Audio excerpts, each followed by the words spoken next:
Hello, Brooke. Today I want to ask you, what is imposter syndrome and what are some tools to help us overcome it? Imposter syndrome has actually been coined since 1978, and it's a term that is used for people who don't recognize their accomplishments and actually feel like the accomplishments are just due to external factors and not their hard work, right? So they feel like a fraud.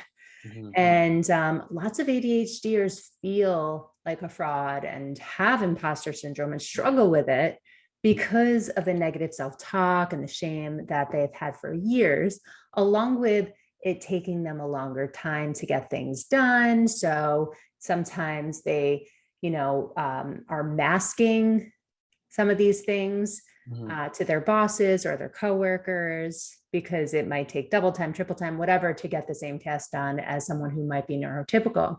However, their accomplishments are typically directly related to the hard work that they have done, but it's hard for them to see. So to overcome imposter syndrome, there's many different solutions out there. One of them being cognitive behavioral therapy to retrain your brain, coaching, talk therapy. But another thing is tracking your successes. So if you accomplish something, how did you get there? What were the steps that you took to get to that success? It didn't just happen, it didn't just appear out of thin air. What were Mhm. the things that led you to get to that success, and journal about it? So this way, when you have those negative self thoughts and beliefs, you go back to hard data and say, no, I actually worked for this. Mhm. So that's like the reframing the negative beliefs. Another thing is just, surrounding yourself with people who lift you up rather than bring you down. So if you're around people who make you feel good, you're going to feel better as well. Um, Additionally, just people who are looking at the gap rather than where they've gotten are going to feel more imposter syndrome. So all of us, it's very common, even if you don't have ADHD, we like to see the gap. Oh, how much more do I have to do? Oh, I haven't gotten this, other 10%, but you forget about the 90% that you already did and how long it took you to get there. So celebrate the small wins, the accomplishments that you've gotten along the way. Take that pause, as we've spoken about, and say, wow, I've done this. It's because of me. And I want to recognize myself because I finally got to that checkpoint that I've worked so hard for. 100%. Um, I like the keeping track tool that you gave us. The reason being is because there's a lot of times, say, I'm working out and I go to the gym. There's a lot of times where, I'm going up in the weight and I really don't realize I'm going up in the weight until I actually sit down and look over the numbers.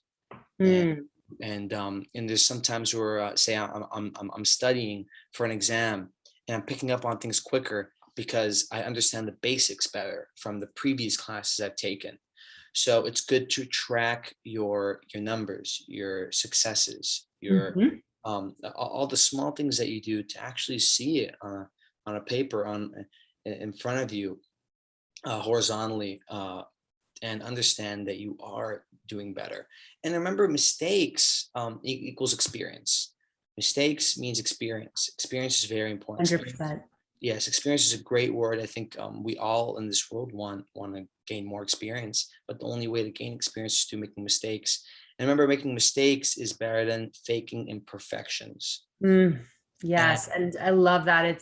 I like calling it lessons learned. You can only learn from your mistakes. Unless you repeat it a few times, there's always a lesson behind everything. there is 100%. And you also bring up surrounding yourself by the right people. I think understand like the people that understand you're making mistakes, those are the people that deserve to be around you.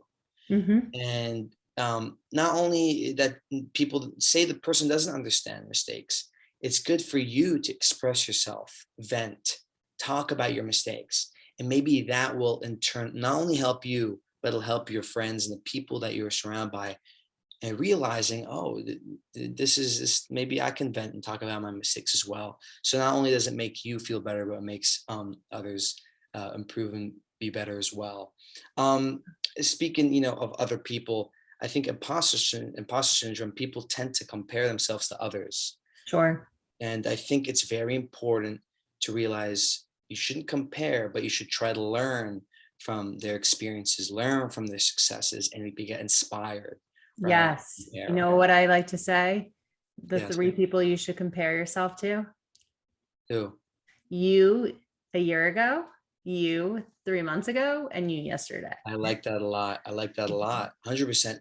And I've said this before. I'm gonna bring it up again. Matthew McConaughey, when he once won the Oscars, he said a speech. And in this speech, he gave a little story. And he said someone came up to him one day and asked him, "Who's your hero?" And he thought and he thought and he thought. And he said, "My hero is me in 10 years." And this was when he was younger. And 10 years went by and the same person came up to him and is like, "Are you your hero yet?" He's like, "No, it's actually me another 10 years. And then the same pattern happened. And he came again another 10 years, said, "No, it's me other 10 years." And Matthew McConaughey realized it's someone to keep chasing after. It's yourself always, and you keep chasing after something. So inspired. Chasing after the growth of Exactly. yourself, but also acknowledging the growth. So not just chasing the carrot and being like the next best thing, the next best thing, the next best thing. It's like, we've got in there. Let's just sit in it for a while, or have that to-do list that we were talking about. Like, wow, I brushed my teeth today, or I took a shower and I didn't really want to, or I exercised, or I got that one thing done to completion. Those are huge for ADHDers. 100%. Celebrating your success, being proud of yourself, taking that moment, that day off, that taking that pause, like one of the episodes we've had before, of just sitting and celebrating what you've done and what you've accomplished is very important. And being grateful. Being grateful is very key. Being thankful, realizing that Yes. you're realizing the positives that you have, really cancel out those negative thoughts. Setting the bar low enough for yourself every day and realizing those small successes and being happy that you made a mistake, because mistakes make you stronger, make you better, make you succeed. Lesson learned. Yes, lesson learned.